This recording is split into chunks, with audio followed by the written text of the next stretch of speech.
Hey everybody, here's this Agile thing. I'm Matt Beam. I'm Mike Markey. And I'm Jeff Singleton. And I'm Michael Bell. There you go. Today we've got a guest. I think it's our second guest ever on the show, Michael Bell. I met Michael at the APLN meeting here, Agile Professional Learning Network, the local Chicago user group, about a month and a half ago, and he just seems so delightful and knowledgeable about stuff. I was like, we need guests. What's Michael doing? So that's what he's doing here. How you doing, Michael? Oh, great.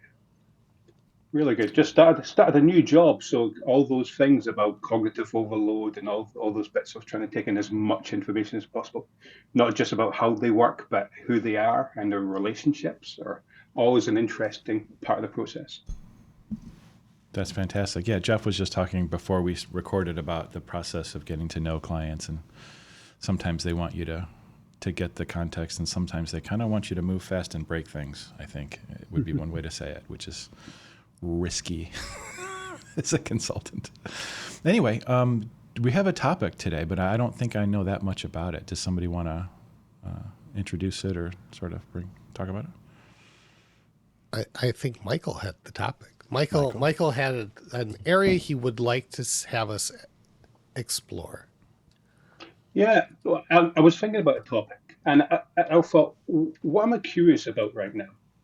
And I thought it's really strange because I know a lot of processes. I get a lot of information from people and I'm learning as much as I possibly can. And it struck me, it's actually one of the first values at Agile.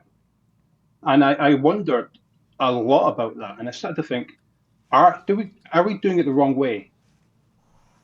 Are we doing process and tools over individuals and interactions? While we value individual interactions, do we value process and tools more?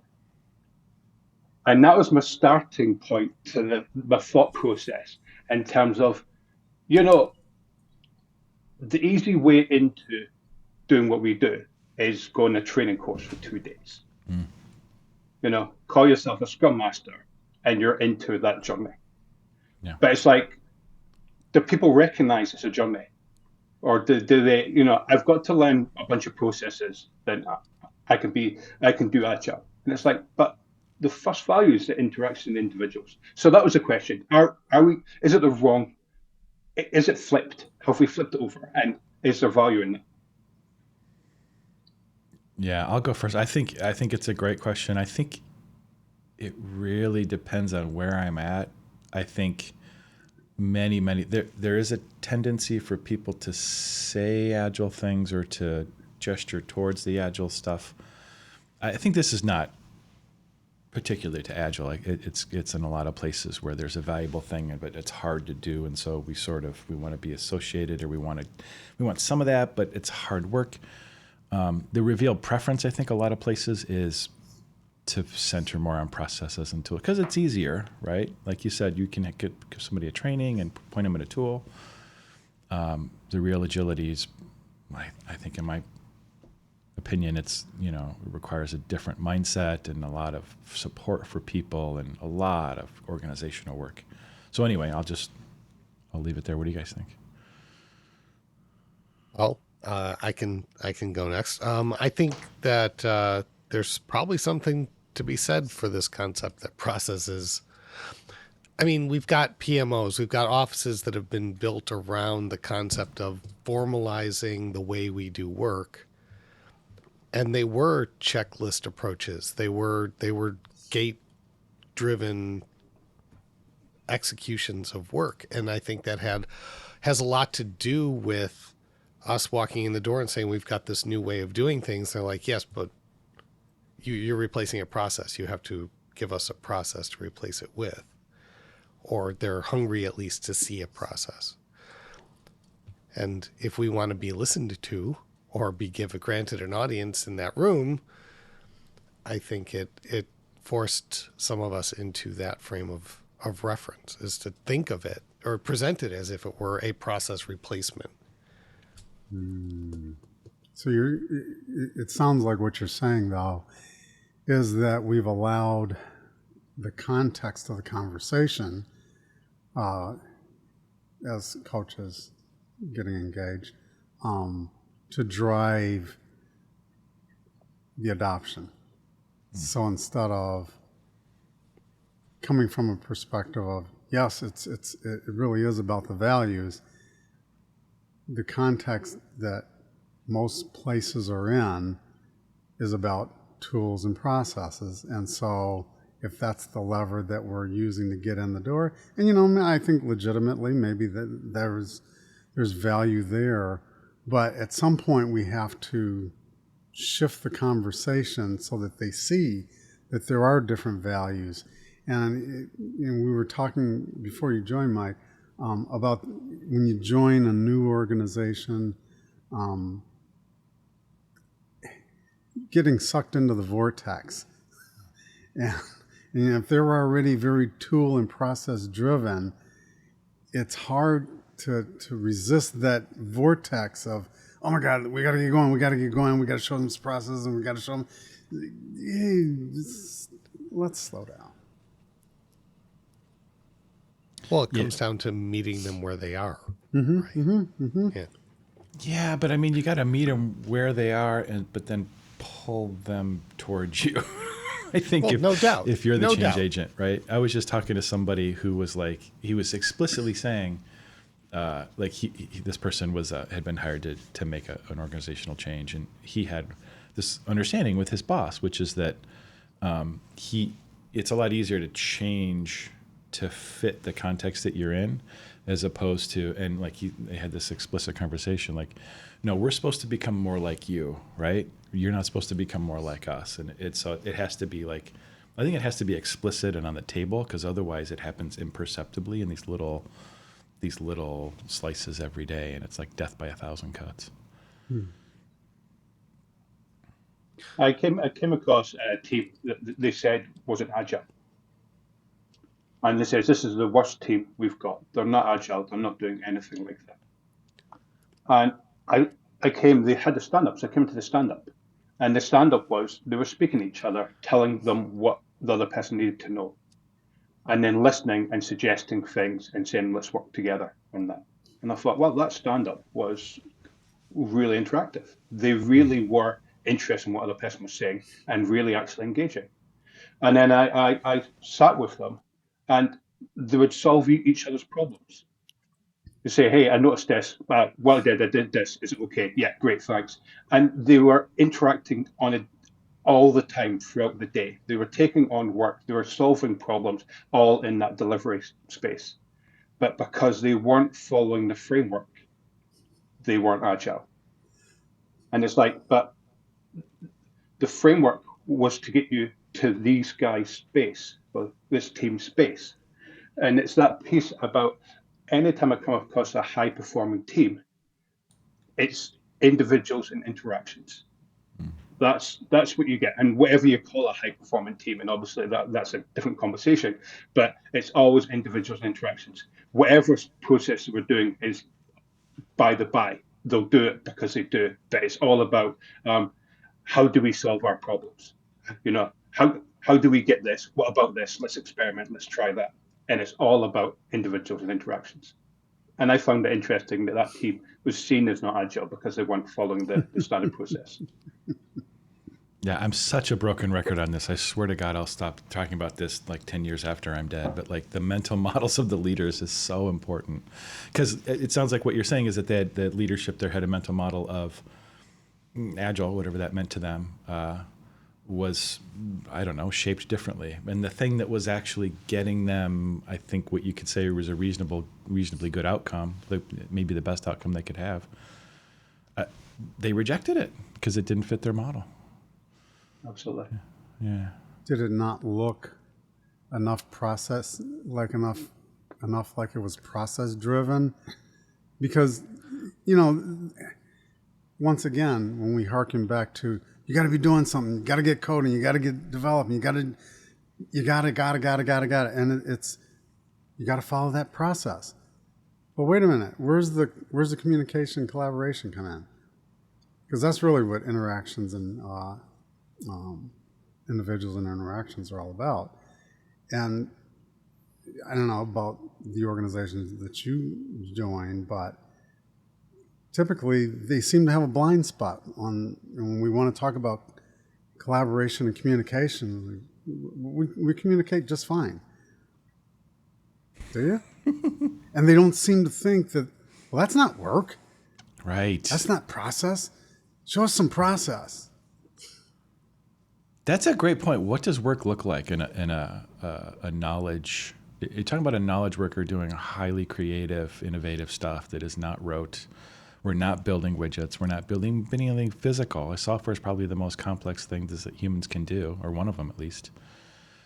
Work in that context cannot look like work, physical work, right? It's got to be different. It seems like we're applying a model for physical work to knowledge work. Is the root of a lot of it, I would say. I would put that forward as a hypothesis, at least. You know, our focus, the Agile value is we value individuals and interactions over processes and tools, not to say we don't do processes and tools, right? So they still exist. You still have to potentially deal with those. But Michael, is it possible that what you're looking at is a call for standardization across the organization? This group doesn't fit the mold of where everyone else is, and therefore they're outside the norm, and they would like to, in this case, drag them back to where everyone else is. Yeah, and there's that point about consistency removes complexity. And it's like, well, in actual fact, they are standardizing. And I was in a company a long time ago. They were implementing SAP. And I spoke to my boss and said, SAP's very difficult to customize. And he says, that's the point. The reason why buying in SAP is because our company's merged so many times that everyone's got their own processes. What we're actually doing is implementing a process that no one wants, because there's a consistent message in that, which is everyone has to do it. No one's got a choice and no one's happy about it. But we've got consistency around that bit.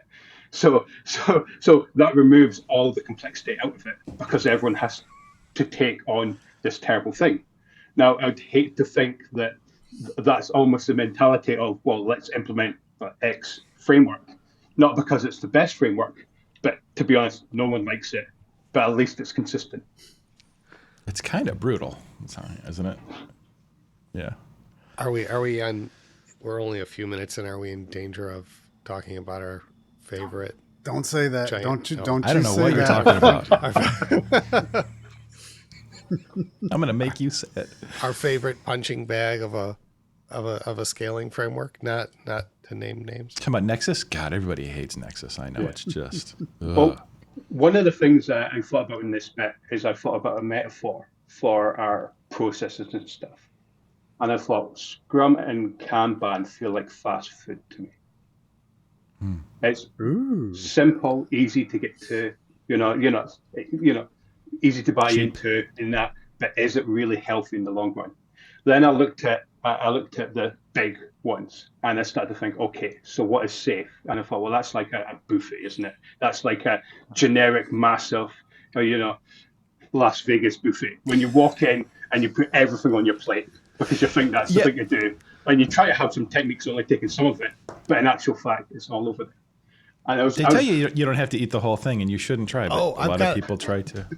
I've got an adjustment for that metaphor. Go ahead. It's a giant buffet, but you're only allowed one plate. So or one diagram. How big is the plate? Well, as long as you can fit it on your plate, you can take whatever you need, and you'll go to that buffet and you'll just load up on it. It'll be mounded this high, and it'll be a super pleasant experience, I'm sure. Yep. Then the other one I thought was Kanban capability maturity model. And I thought that's like one of those restaurants where you go in and they give you a flag, and the flag indicates when you've given up eating, you have to put the flag up to say, I surrender. And all they do is bring up different types of meats and make you eat meats.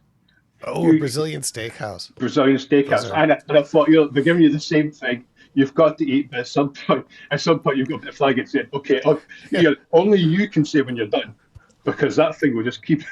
And I thought, okay, that strikes me like that. I mean, and I'm not saying processes are bad, because we all value processes. And I'm not saying any of these things are bad because I'm not an idiot, you know, because there's goodness in everything that you try, and any experiment provides value. But you know, you recognize sometimes that some things are unhealthy for you, even though you enjoy them. Yeah, totally. Yeah, so a question might have been, and I don't know if you did this or not or had the opportunity, but like so the company that thought that they had a team that was functioning well, I presumably getting outcomes and providing value and all that stuff and transparency and all that, but the leadership didn't think was agile, whatever that means.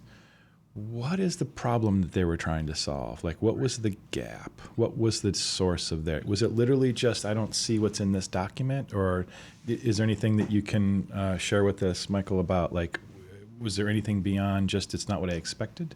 Well, they had an image in their head of what agile looked like. They had that bit where kind of like everyone coming with the Mac laptops.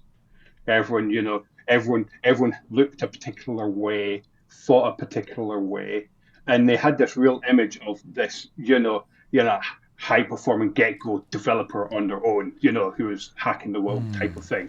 And this team did not fit the model because mostly they were old developers who had been doing it for 20 odd years. You know, they were senior people who knew how to do stuff and get things done and didn't bother doing the things that weren't any value to them and absolutely rejected anything. I mean, I had a conversation with them, and we had a conversation about what Kanban was and whether they wanted to try Kanban, and they spent an hour tearing into me, absolutely destroying me in every which way shape, and at the end went, "Okay, we'll try that."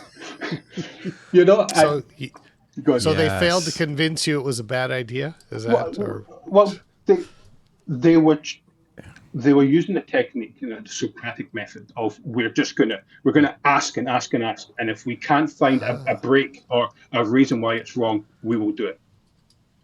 And that's all they did. And that's the business says, okay, you want to give us a new method, a change is hard. We're not wanting to do that. So we're going to find out whether this method's any use for us at all. And that's what they did. And they switched over to that method because they've been told to use Scrum and they hated it, but they've been forced to do it.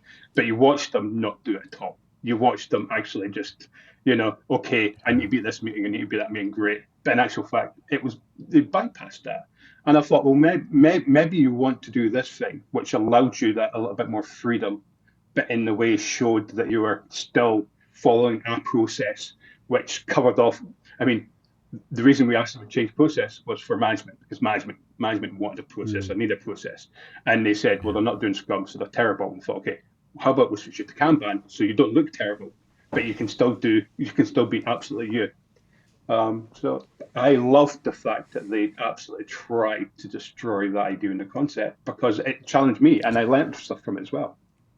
Life pro tip, Colin, or pro coaching tip. If you're going to use the Socratic method on somebody, maybe let them know first. Because like you say, it can be a bit of an off-putting process. It's really wonderful because you're just asking my understanding of the Socratic method is you ask a series of questions, and when they answer, you say, okay, now what? Or like, you slice it from a different, you come across it every different, and if you can't find any leaks, then I guess you're not trying to assert your own position. You're just basically like trying to It's unravel. Almost devil's advocating things to the point where.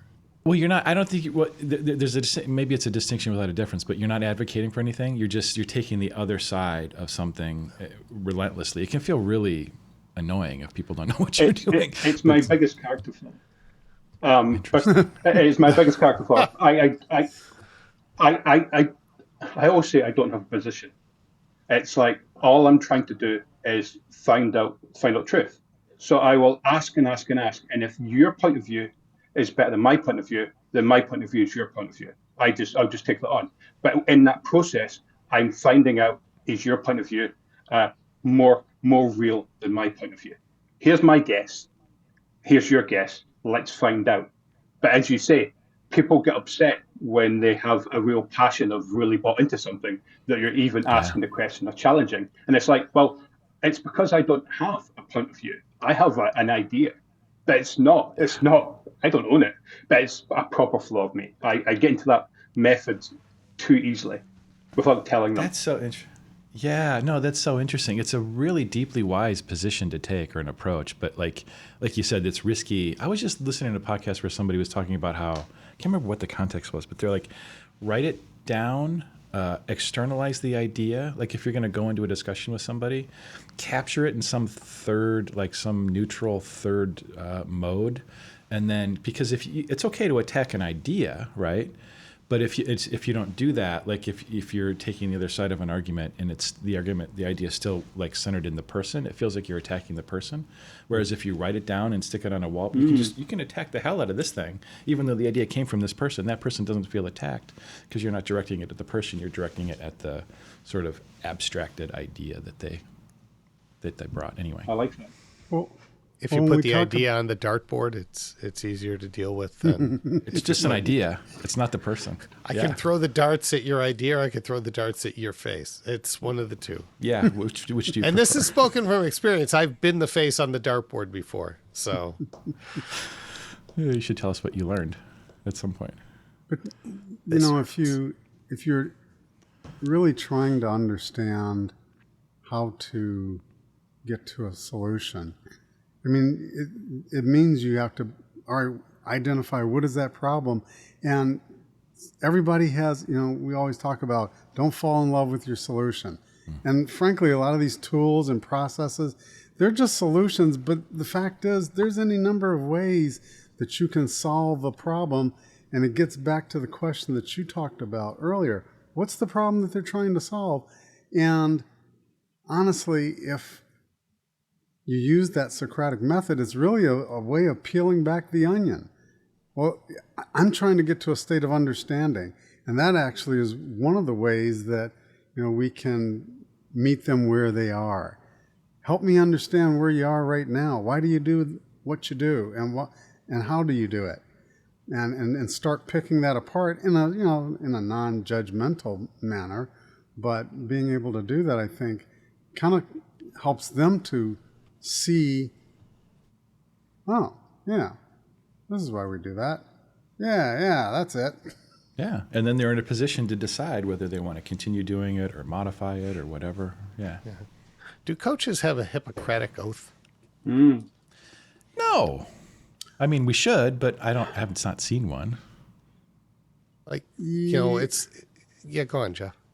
Yes, I think actually there is, and it depends on, you know, if you go out to ICF, International Coaching Federation, there is an oath that coaches take, certified coaches take, and you're expected to follow that oath. Don't ask me to quote it to you verbatim here. And I think even from an Agile Alliance, is it the Agile Alliance or Scrum Alliance, I think there is still kind of a subset of that, the same idea of principles and values that we are, as coaches, expected to follow and adhere to. So would I call it a Hippocratic oath? I don't know. But I think it kind of serves in that sort of purpose. Well, I think the one that I would offer is seek first to understand. I love that one. I'll, It's much more important to understand than to be understood, is the way that I've said it. I like the retro prime directive. I mean, it's very old, but just that bit, you know, like we all agree that everyone was trying to do their best. You know, what we learned is for the improvement of it, and I just love that prime directive. I mean, it's for the retro to create that same space, but at the same time, I think it's really valuable in everything we do about when we come into a new environment. You know, it's so easy to say, well, that's broken, that's broken, that's broken, that's broken. You're terrible. You know, and it's a case of never be that person, because you will be on the other side. I had a senior person come in and list all the things that were wrong in the work I was doing. And I came in and said, yes, but everyone was trying to fire everyone when I walked in. Every single person wanted everyone else fired. So that was my starting point in an organization. You know, the program managers trying to fire consultancy teams trying to fire him, managers were trying to fire everyone was attacking everyone. And then halfway through they listed all the subtle process things. They're not really doing stand-ups well. It's like, they're speaking. Looking for a needle in a stack of needles. Yeah. With no understanding of which needle is the sharpest. And not recognizing or appreciating the effort for this organization to get to where they are. Coming at any point in time is not recognizing the journey, the previous journey. And it's almost that point about, okay, first thing we do is we recognize the journey of where they are to get to where they are now before we start even thinking. It's that Jeff's point about stop and listen for 2 weeks to hopefully spot the effort and the pain and everything related to how they got to where they are right now. So what I hear you saying is assume positive intent instead of saying, why are you f***ing up my company? Which is a real quote from a very famous person. Are you going to have to bleep that? Yeah, probably. And then acknowledge that, the people that you would seek to change or the stuff that you would seek to change has apparently worked up to now. And there's a history there that you're going to want to honor because people are attached to it. Mm-hmm. Yeah.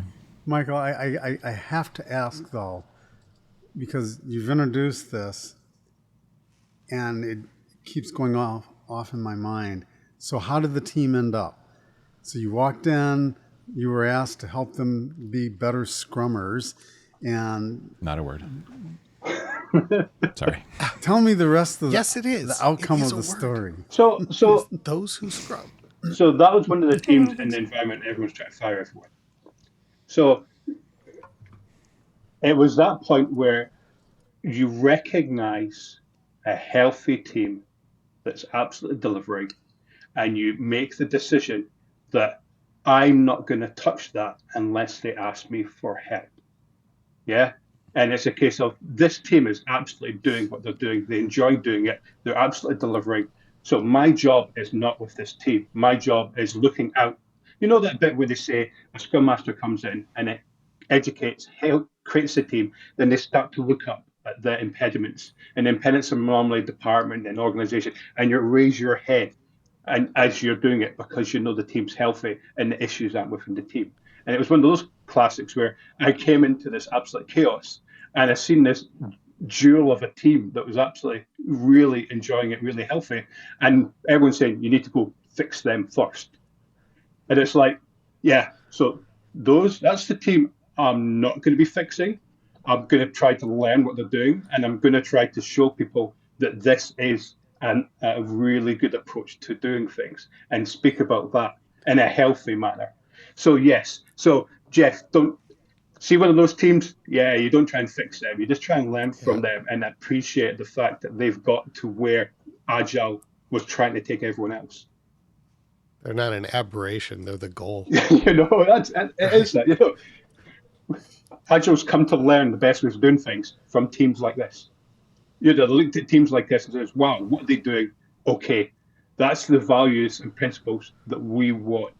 The relationships they have with their customers, the way if they have an issue, instantly they're speaking to their customers and dealing with it and solving those problems is what we want out of every team. And we're trying to get every team to there, but it's that real hard piece of, it's a difficult journey to get to that piece, to be really comfortable with yourselves to be that piece. So how did the rest of the organization who brought you in to fix this team, how did they take that message when I'm sure you probably conveyed to them, hey, these guys are actually doing fine. It's everything else that needs to be probably adapted. How did they take that message? So you don't say it to them straight away. The first thing you do in that environment is, what are your pains and how can I help? And you fix their pains. And then you start moving into, okay, but you realize what you're doing is not agile. And you say, how about we do a training course? And we do that. And then during the training course, you go through, this is what this looks like, and this is what you're doing. Let's have a conversation about why you're doing that. And if there's a good reason, we'll keep it. And if there is no reason, we'll change over. And then we had a real conversation. So we got them to that point where they actually understood the values and what we're trying to do. And once we got to that point, then you can point, because you've got to treat that team, you're protective piece comes into your head as an agile coach or a scrum master, which is this team's doing really well. I'm not wanting anything getting in their way from doing that job. The rest of the world is crazy.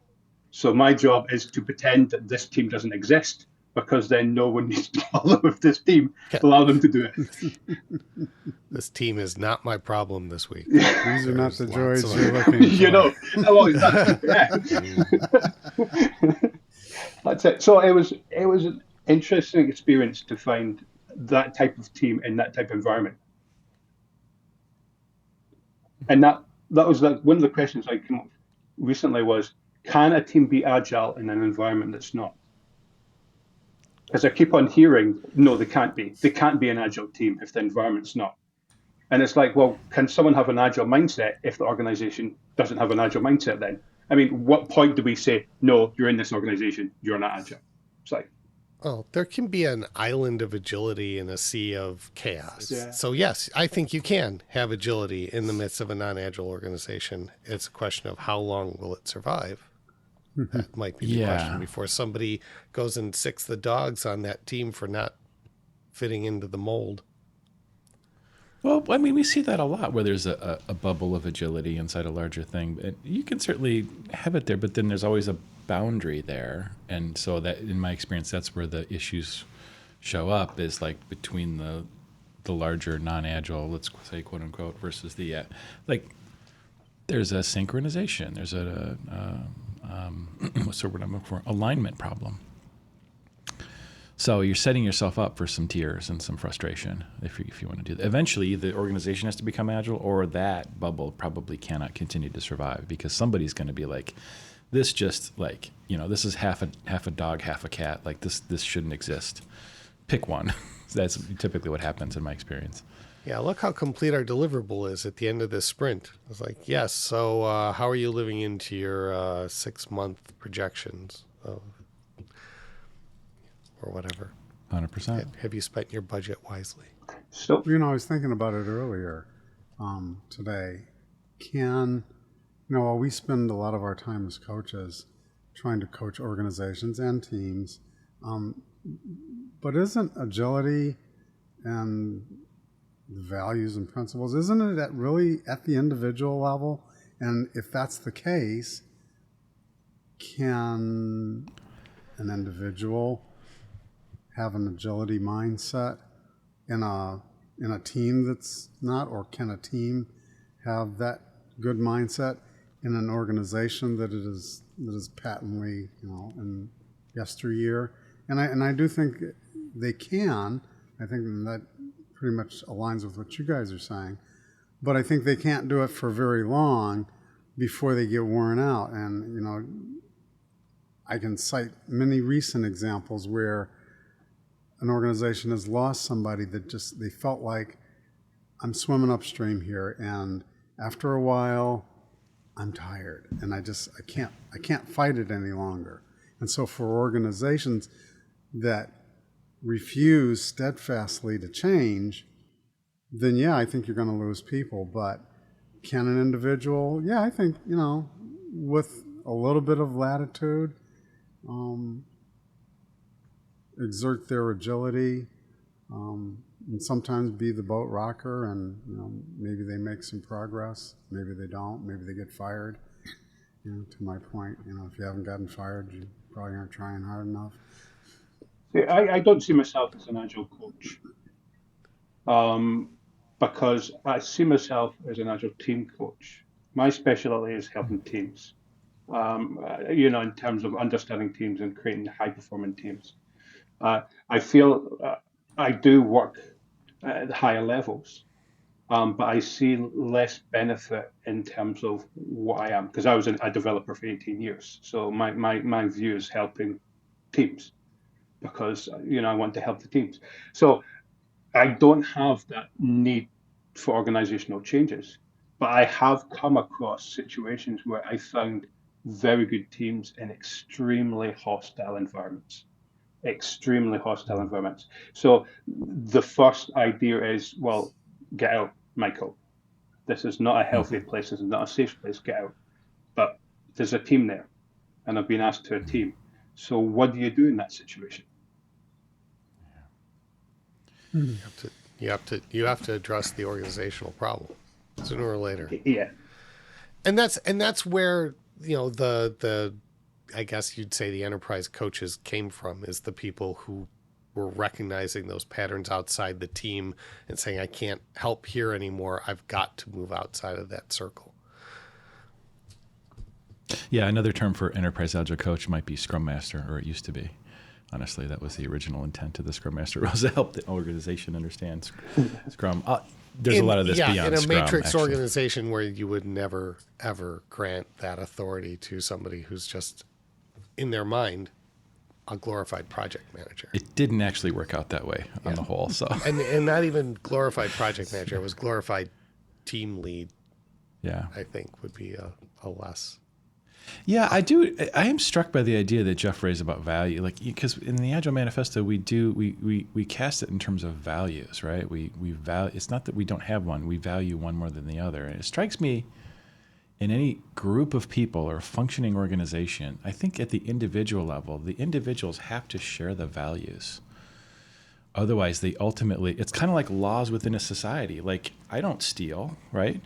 And by the way, nobody else steals around me because we all value a place where our stuff doesn't get stolen. And it's like that works as long as we all more or less share those values. But if you have more than 50% of this, I'm not dragging us into a political play, but like just on a practical point of view, we're not talking about ChatGPT. We're not talking about politics, Mike. Relax. But just from a practical point of view, if people don't have 40 this... 40 minutes in?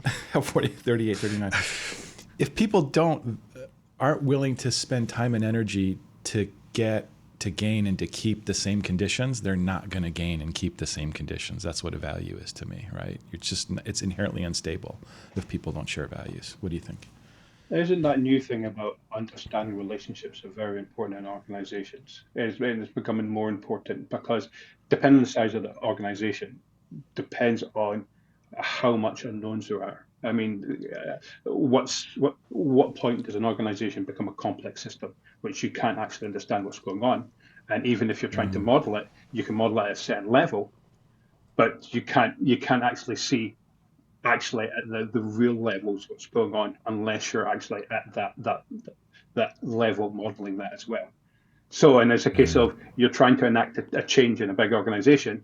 Well, that's great, but there's bits that you'll never know what are going on in. And I find I always find that's a challenge in organizational change, especially at that size. It's like, okay, we're going to do this. Yeah, that's great. But at certain points in this organization will not accept that and will not change unless you have thousands of agile team coaches wandering around this organization trying to enact that. And then you've got another complex environment because not agile team coaches are robots. They're all individual different within the different messages and viewpoints and optimization points. So they're going around doing these random changes as well. So I think it becomes complexity over complexity.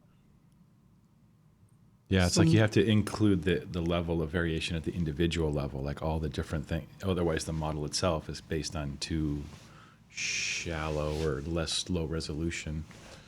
Yeah. Sorry, Jeff, go ahead. No, so to both of your points then, is that an argument for descaling? It's a notion that's getting a little bit of legs in some segments. And I think when you think about all the bureaucracy and the inertia around a large, complex organization, and it prevents its ability to innovate and move faster than its competitors. And so to the point that you're making, Michael and Matt, about these large, complex organizations, you can have teams within them that can act with agility, but isn't that an argument then for descaling? So that you allow for more autonomy for these things? Yeah. The first question you still have to have alignment, let's face it. Yeah. But just alignment doesn't have to be bureaucracy. And what we see really in most cases is bureaucracy. Yeah, my thought was, what if you have to build an airplane or something, like one large solution that require, yeah. But I think you just nailed it. Like alignment. If you have an alignment, you can do that. It doesn't. But so maybe we need to double down on what bureaucracy means as opposed to alignment, if we want to. Well, bureaucracy demands alignment or compliance. Yeah, but around the wrong stuff, right? Well, around the alignment. I mean, at some point, the complex system serves first to maintain the system.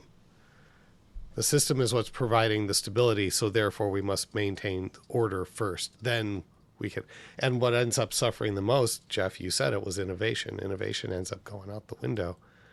And because innovation is by its nature violating the status quo. It's it's looking for another way, right? And this whole organism is built around maintaining its own self in its own way of doing things. So innovation, and so what did we end up doing? We said, we're going to give you a week of time to innovate. And then the very next thing bureaucracy did was say, and here's a list of things that you are allowed to innovate on. And innovation looks at that and is like, hey, you guys clearly have never done this. Innovation happens on an odd Tuesday. It's unplanned. I like the idea of that. Before you just came up with the idea, if transport used in an agile process, we'd all be driving trucks, because that's the most efficient vehicle for moving people and moving things. Never mind planes, bicycles, or anything else. Because, I mean, that's a massive system, and there's variations in that massive system, because there needs to be variations in that massive system because everything's different, but we'd all be driving trucks. And it's a case of, because that's the preferred way, then we could figure out afterwards whether we wanted a truck or not. But the first thing is, let's give everyone a truck. Everyone gets a truck, even the person with the Indy 500 race car. You don't. You need a truck. You need a truck. You need a truck. Paperboy, you need a truck. Well, I'm going to put wings on mine. So. No, sorry. Innovation Week. We must stop that. You may not have wings on your truck. Okay, so can I slightly change the subject but keep the subject in? Yeah, please. Sure. Yeah, this was only question one, wasn't it? So you had two well, questions. I did the fast food one, which was the second one, which I think we kind of came into. But the third one was, I was in a meetup over in Australia, and one of the people there had said they'd tried an AI for Scrum Masters. And what it does is you plug it into the stand-up, it listens to what people say, and then it summarizes what the stand-up is, and it sends it to them all. They then asked, and they didn't actually do it in a company. They did a practice because of, security and all that. But they then asked the Scrum Master AI, how good are you at the agile principles? And it rated it. It said, in terms of processes, I would give myself 5 out of 5. I absolutely understand processes and understand these bits. And individuals and interactions, human behavior, I'm a 1 or a 2. And I went through all the different things. I'm terrible at them. I really don't understand individuals or how they interact. And I says, I'm learning language, so I can learn a process, but I can't learn individuals and interactions. And that was one of the points. So is this robot Scrum Master available, and what rate would they charge? Because that is a level of self-awareness that we need more out of our human Scrum Masters. Very much. Well, I mean, yes. And they postulated that at some point, potentially, we would have AIs running the processes. And really what your skill set and your focus will be human interactions and their relationships, because it'll be very difficult at this point in time for an AI to really understand those relationships and interactions. And I thought that, well, that's really interesting over processing tools and individual interactions. And I thought, what are your thoughts? You don't want it. No, not going there. So we are thoroughly convinced now that Matt actually is an AI. Nice. Because he advocates for them with such regularity. I have empathy for the machine. There is only one explanation for that. He's the liaison. Yeah. Yeah. The designated. He's programming Skynet even as we speak. Yep. You please welcome your new statistically No, I mean, driven what happens alert. if you teach an AI empathy? Then that means it can also experience empathy. No? You can't It can teach it experience- empathy. It's not alive. That's the thing. There's no soul. There's no taste. In your let's see, I re-listened like every podcast over the weekend because I was on the road and You're the one. Spotify just kept playing them. I got there in no time. It was awesome. Okay. But we were talking about some of the I lost it. Totally lost what I was going to say. Well said. Well, Yeah. I like the bit about, have you ever worked with a sociopath?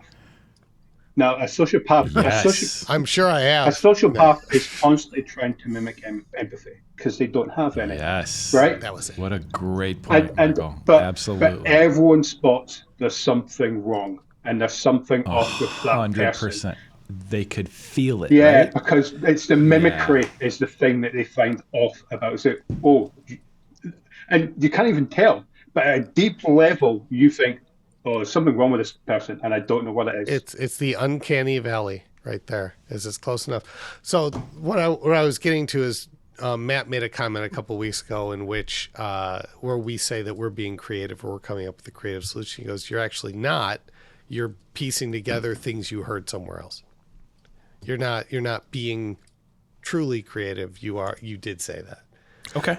I think I might have meant something slightly different, but please go ahead. Well, possibly. So, Yes. I mean, in that sense, aren't people just reiterating things they've gathered in their Turing machine of a brain over time, and it's how they piece the ideas together? And how different is that from a neural network that's piecing together things it scraped off a million websites, some of which are owned by sociopaths?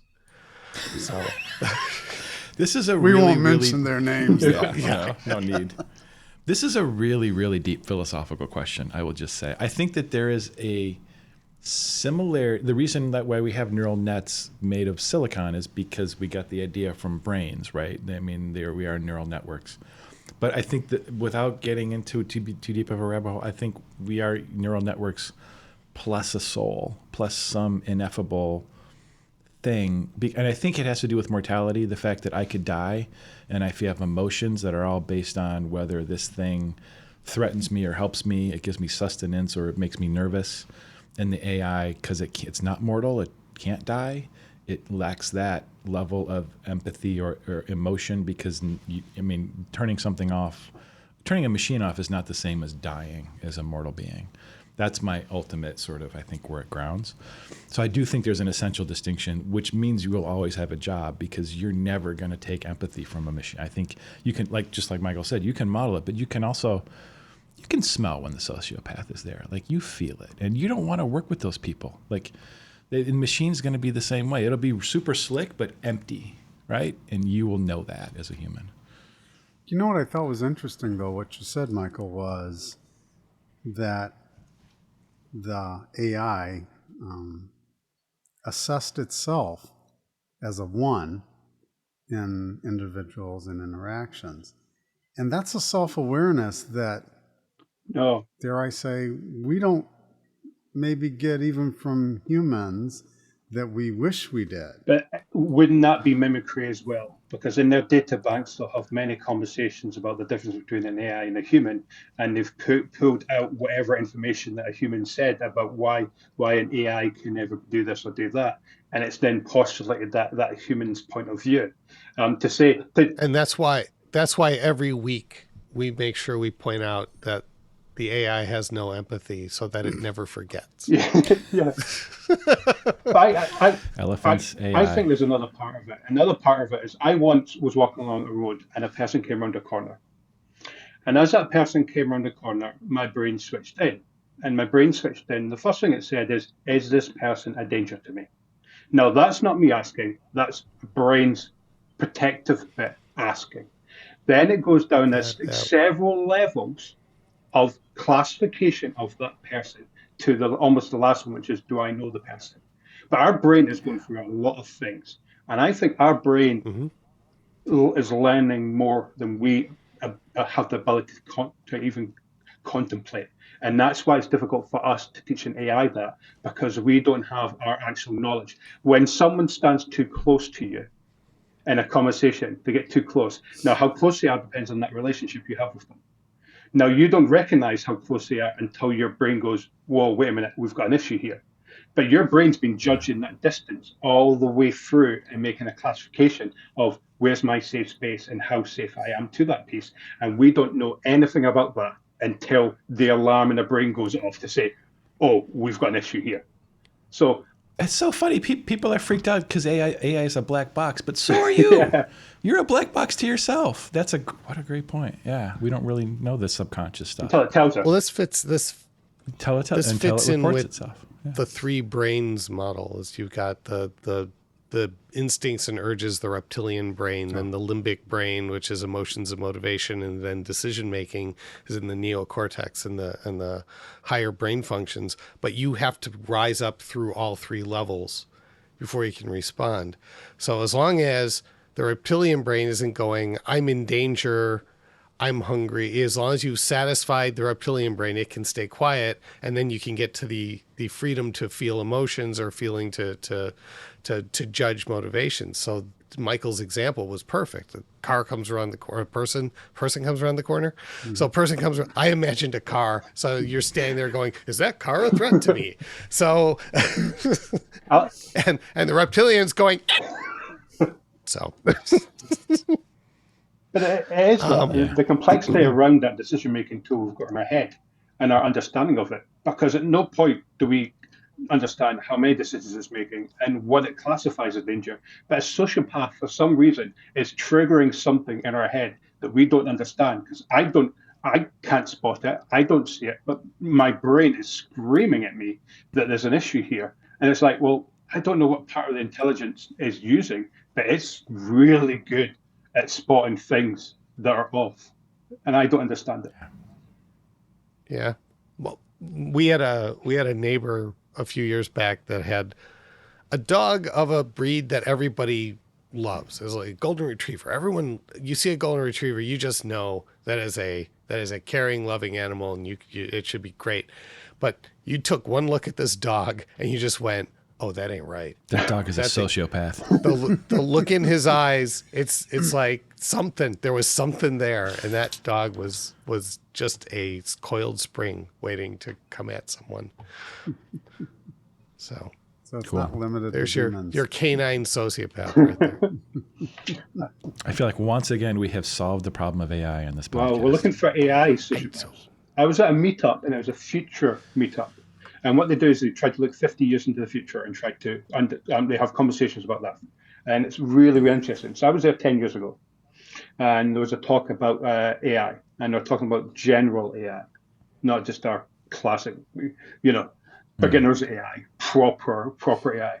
And the person that wrote a book around it talked about the fact that you only need one bad AI, as opposed to there can be a 1,000 AIs that are all good and all helpful and all that bit, but you can get one wrong and that's your civilization gone, because the ability for it to think faster than you and process, and the way that we are giving over our tech to that thing.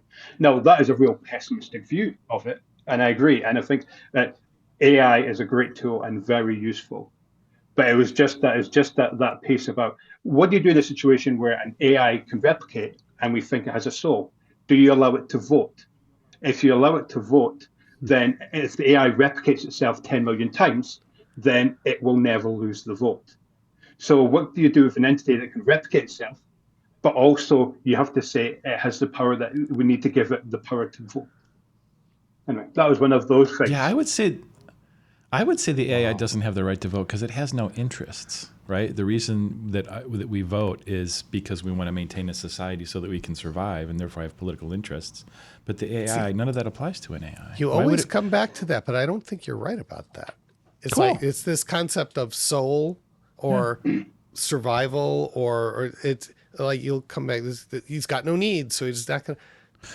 It's a machine, though. Like, why would the machine want to do anything? Look at. Let's not get political, but look at politicians. They're driven by power. They're not driven by hunger. Well, because power makes it easier for you to get stuff and survive. Or soul. So just yeah. No, I sorry. think, yeah. No, I still I could be wrong. Obviously, that's why we're having discussions in public. I still don't understand why the machine does what you program it to do. Where does it come up with desires? Where does You just hit the nail on the head, though. They're programmed by us, and we can imbue them with our biases, with our loves and our hates, and all sorts of things. And so that does get baked in. Yes. And in the case of AI, you're not programming it anymore. You programmed it to look for information. It's finding the information. And if you, if this thing goes into the dark web in some sociopaths are us, it's going to come out very otherly minded than it went in. Yeah. So yeah, we described. I think this is the containment problem, right? How do you make sure that if it goes bad, it can't get outside of this? Yeah, and It makes me think of Young Frankenstein, and and he gets the brain of Abby. Abnormal. Abby who? Maybe. Abby normal. And so you can have something that's built for good, or at least for interest. But if you put the wrong brain in it, an Abby normal brain. Oh, we're totally putting the clip from that movie in this. Are you saying that I put an abnormal brain into a 7.5-foot long, 54-inch wide gorilla? well, there's Totally. that point about we are trying to get an AI, and we're thinking that an AI will think like us. You made that point about they go into politics because they want to make things easier. Well, an AI will think exactly that. I'm trying to do this change. They've asked me to improve humanity. I can't do that unless I do this to make it easy. So they're all about efficiencies. And it's like, well, what's the most efficient way? Well, I control everyone because that's the most efficient. And that's not a power hungry thing. That is just the fastest way to do the thing I need to do. And that's the scary bit, where it's not an AI making some kind of moral decision. It's an AI making a decision of efficiency. Based on evidence. It's an ambiguity problem. When you like a are left to your own requirements devices, you kill each other. Therefore, you should not be allowed to make your own decisions. This is all over science fiction. This is Exactly. right.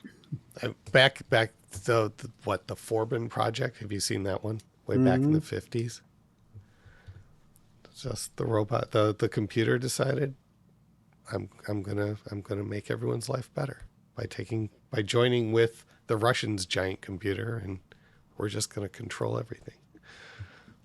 I don't know. The longer we talk about this, the more it feels like an engineering problem. Like these are all ways to. I mean, the first airplane was super dangerous too. I mean, this is different, but maybe not. It seems tractable, complicated, but. I probably should get us back to the original topic, but I like the example people do of AI about it started and we can't stop it. And I thought, well, that's interesting because we've done that in the past. We found something that's too dangerous and we stopped it. We dropped a bomb and we realized, oh, we're never going to do that again because that's too dangerous, and we're going to stop it. What we haven't been able to do is stop people with desires to that, and that's the risk we're dealing with. But there's a point where we didn't say this is the answer. We're going to proliferate this all over the place. It's a case of this is dangerous to us, and I wonder if we'll get to that conversation with AI, or we won't get to that conversation. I don't know, but the question is, will we get to that? Is this dangerous for us, and not just individuals, but humanity? That self-preservation thing. Well, will we get to asking that in enough time? I think we will get to asking, how do we control this? But it may be too late at a certain point where the horse is already out of the barn, and then you don't have as much control. So.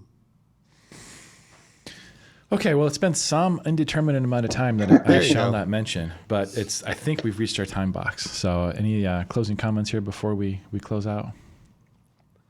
Michael, it was a real pleasure having you. Yeah, this was awesome. Yeah. Thanks for coming, man. This was great. Yeah, I wanted to go into that conversation about is it pros and processing tools were more focused on in the individuals and interactions. And to be honest, at the end of the day, is that a bad direction we're taking? And we should actually be looking at the other direction and the other path. And that was almost the reason for this conversation was, at what point is it because it's so cheap we do it? But it's so cheap and AI will do it for us. And then we're doing nothing. But in actual fact, there's zero benefit of just running process sake. So I appreciate sharing your brains and thoughts and experience on this topic. This was great. Maybe you can come back at a later time. We can get to the bottom of it once. Oh, that'd be fun. My AI Awesome. will come back. All right. Well, that has been This Agile Thing. I'm Matt Beam. I'm Mike Markey. I'm Jeff And I'm Michael Singleton. Awesome. Thanks, We'll see everybody. you guys next time. Have a good weekend. Thanks, guys.